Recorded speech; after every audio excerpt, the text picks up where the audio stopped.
think it like this.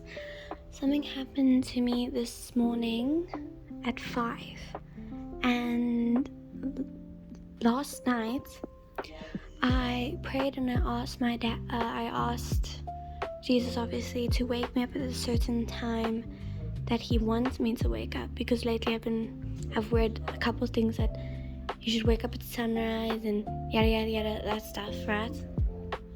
So I wake up at 5, and obviously I usually don't wake up at 5. I wake up extremely late, 9 or so.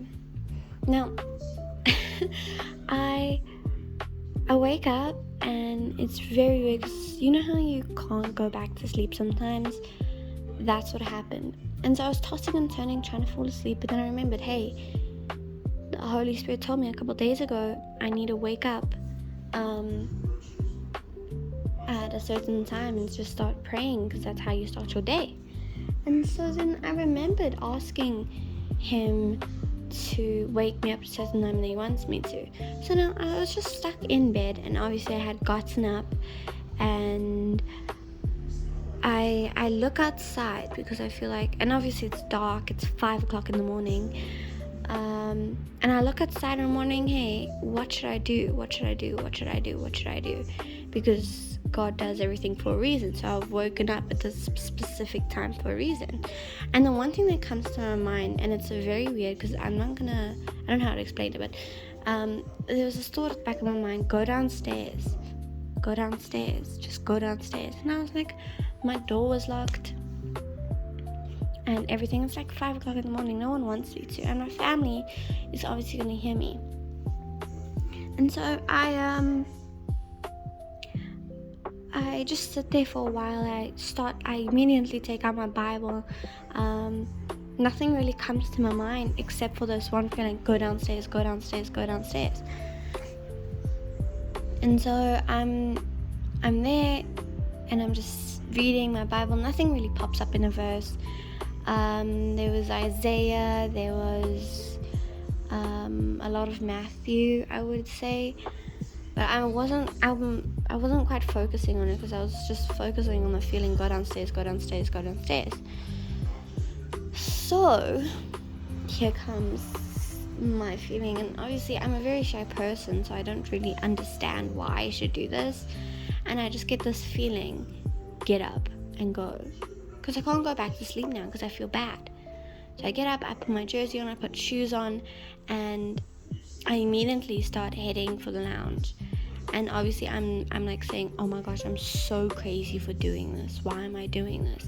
But then I got up and I wasn't scared at all. Strangely, I wasn't scared, and it was pitch black everywhere.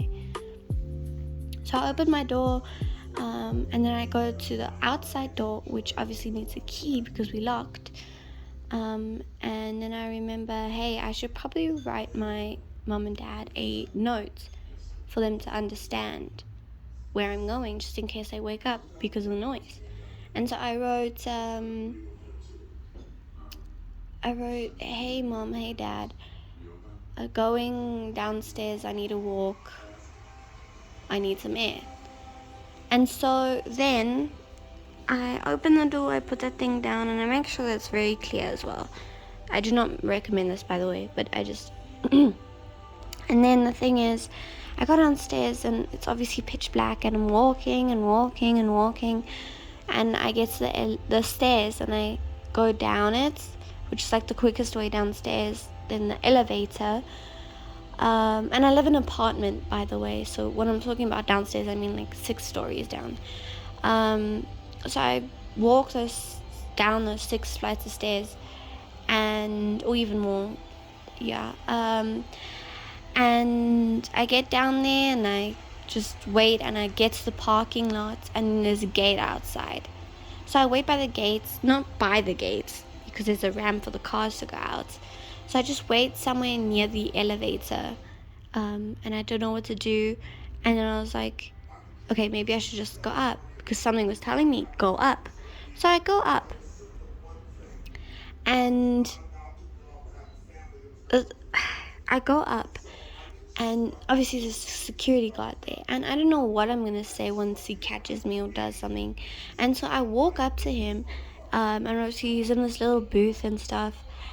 And I walk up there and I'm like, he sees me, I see him.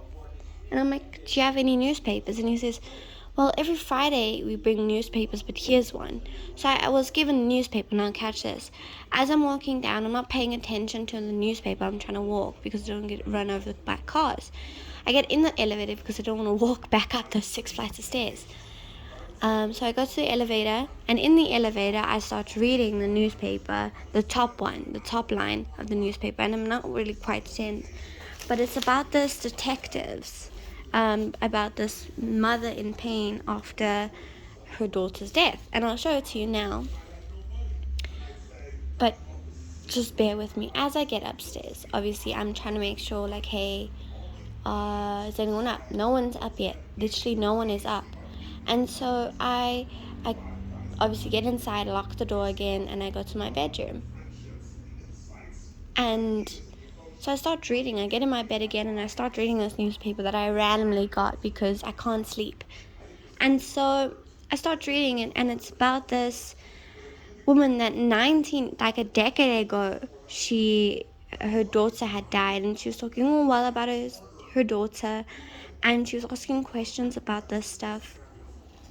And so, obviously, it was the Holy Spirit telling me, like, hey, go downstairs, do this, do that, right? And obviously, I'm a rock solid Christian, and we all go through battles. And right then, I just couldn't feel like I need to do something. I can't just sit here and go back to bed. So, here, I highlighted it, here, right there.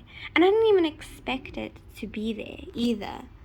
And it says, while anger once consumed her, Alice said she came to believe there was only 2 choices: forgiveness and entrusting judgment to God. That was absolutely crazy when I first heard it. I went mad. And it even said, I believe in miracles.